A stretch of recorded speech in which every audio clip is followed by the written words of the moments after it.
One of the questions I've been asked a lot, particularly when I'm traveling, and you will get this question a lot as well when people ask about your life and your story, it is, how did you find out about this stuff?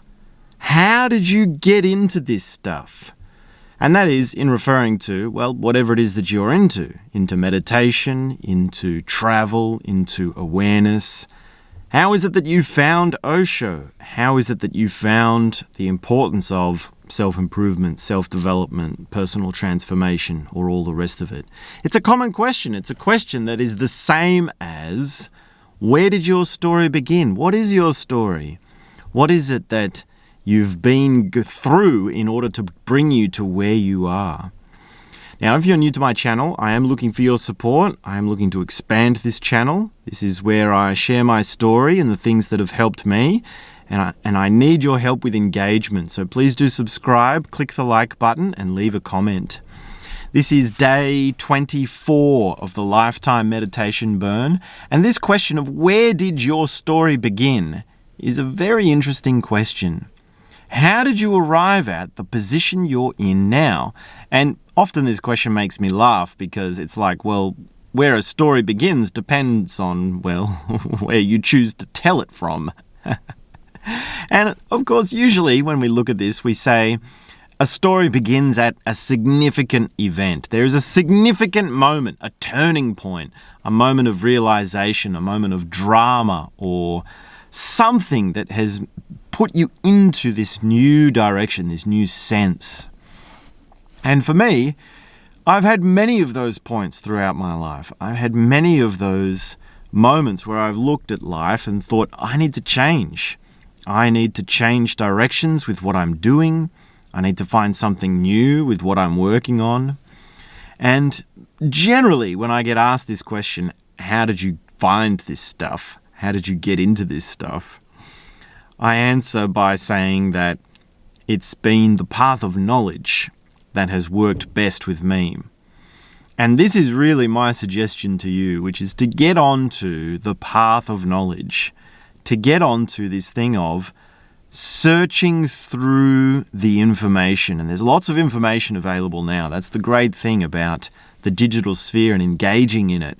There's lots of information, but you do need to have a searching attitude. You do need to have a discernment for what is helpful to you and what is just outrage at best and, detrimental and horrifying at worst, entertainment at worst, or psychosis-inducing at worst, we could say. I guess there's nothing wrong too much with entertainment, although we can go there. That can be a rabbit hole for another day. But this quest, this journey, this path of knowledge, this process requires a discernment. It requires a finding of things that are ever deeper, ever more nuanced, ever more interesting. And I say that because here I'm trying to create my one stepping stone for whoever comes across this. My hope is that someone can come across this information and hear me explain, talk, teach about the things that are important and helpful to me, and they can use that as a springboard onto their next piece of knowledge, their next path of knowledge. Now, of course, I do actually have action points. I have things that you can do quite literally to pass yourself on to the next step of the path of knowledge. But really, before that, you need a foundation. There's certain concepts, ideas, notions that you need to understand and to be on board with. Yeah, a lot of people don't get this. A lot of people don't understand that going into information, finding information, listening to people speak, you need to be finding deeper insights. You need to be finding more information that helps with realizations, that helps with actually finding a better part of yourself, a better technique to connect with yourself. This is very different to actually just consuming the brain rot, consuming the entertainment around and around in circles. So really, open-mindedness, open-heartedness, taking action, these are your basic principles. These are your first guiding principles. And open-mindedness means being able to listen to something, listen to an idea, and take it on as, it could be true. It might be correct. And that's very different to hearing information and thinking, well, it's probably wrong, and there's all these reasons why it's not right, and all these counterexamples of proofs of why it's wrong, and therefore I shouldn't listen to it. In fact, I should leave a nasty comment on someone's video about how it's wrong. Yes? That's very different to being open-minded, which is, I'm going to listen to this, and I'm going to think maybe it's correct. Maybe there's some truth in it. Maybe there's something to use in it. Yes? When you're really open-minded, actually, every single thing you hear has a truth to it. Every single idea has a validity to it. Every single thing that is communicated has a message of some sort that is of value. That's radical open-mindedness. Now, what about open-heartedness? Open-heartedness means being able to feel it, being able to hear the weight of the words. When someone tells you a sad story, you feel sad. When someone tells you a beautiful story, you feel beautiful. Now, of course, we have a little bit of this in the sense that we have the outrageous story. Yeah, that when you feel the anger or the injustice of a story, then you feel that. Yes, that's why these sort of emotions are stirred through the digital sphere so much.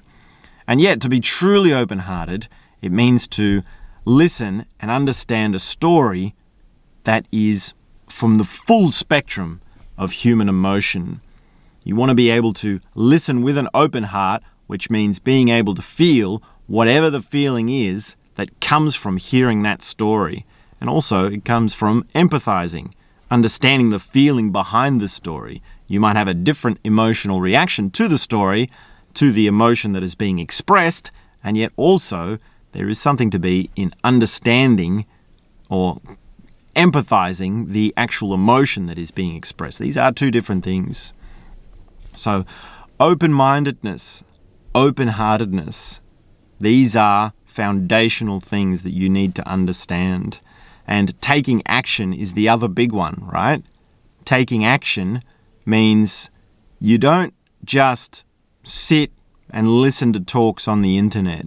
You don't just have it go around and around. It means you actually have to follow the instructions, which means you might actually have to do something like write in your journal. When someone says you need to write in your journal, that means you have to go to the shop, buy a book, blank book, buy a pen, go back to wherever you live, sit down at a table, open the book, take the pen, and write, Dear Journal. And you write the date, and then you follow the instructions. Now, in my course on journal writing, I actually break down. Now, after Dear Journal, what do you do after that? What do you write? There's a whole lot of different things we can go into. That's the following of the steps. Yeah, and I have that in my online mini course, which you can do for free. Yes? I take you through all that. And that's just one example. Another example would be I have to create a meditation habit. I need to say, okay, I'm going to have my daily routine written on a piece of paper, hanging in my room. I'm going to have an alarm on my phone, and I'm going to be thinking, this time of day, I meditate. Now, I've created the Lifetime Burn Meditation so that people can get on board with this and have a community as support. Yeah, so you're not alone in doing it. You can actually say, I'm turning up today to do the Lifetime Burn Meditation, and I'm committed to it, and I've got someone who's doing it along with me. Yes? For me, it's day 24. You join today, it'll be day 1 for you. Yes? And I'm looking for people to join the community. So that means taking action instead of just listening to the stories. And the great thing about taking action is it's empowering. Yeah, you don't end up thinking, there's nothing I can do about this. Things will always be terrible like this. There's no way out of this. No, things will change if you take action. So please do join the Lifetime Burn Meditation. My name is Dosta, and I'm the founder of this community. I'm also the full-time facilitator, and I'll be showing up here every day. So please do subscribe. leave me a comment. There's actually a lot of comments I haven't responded to yet, but I will get to those in a later video, so please do stay tuned.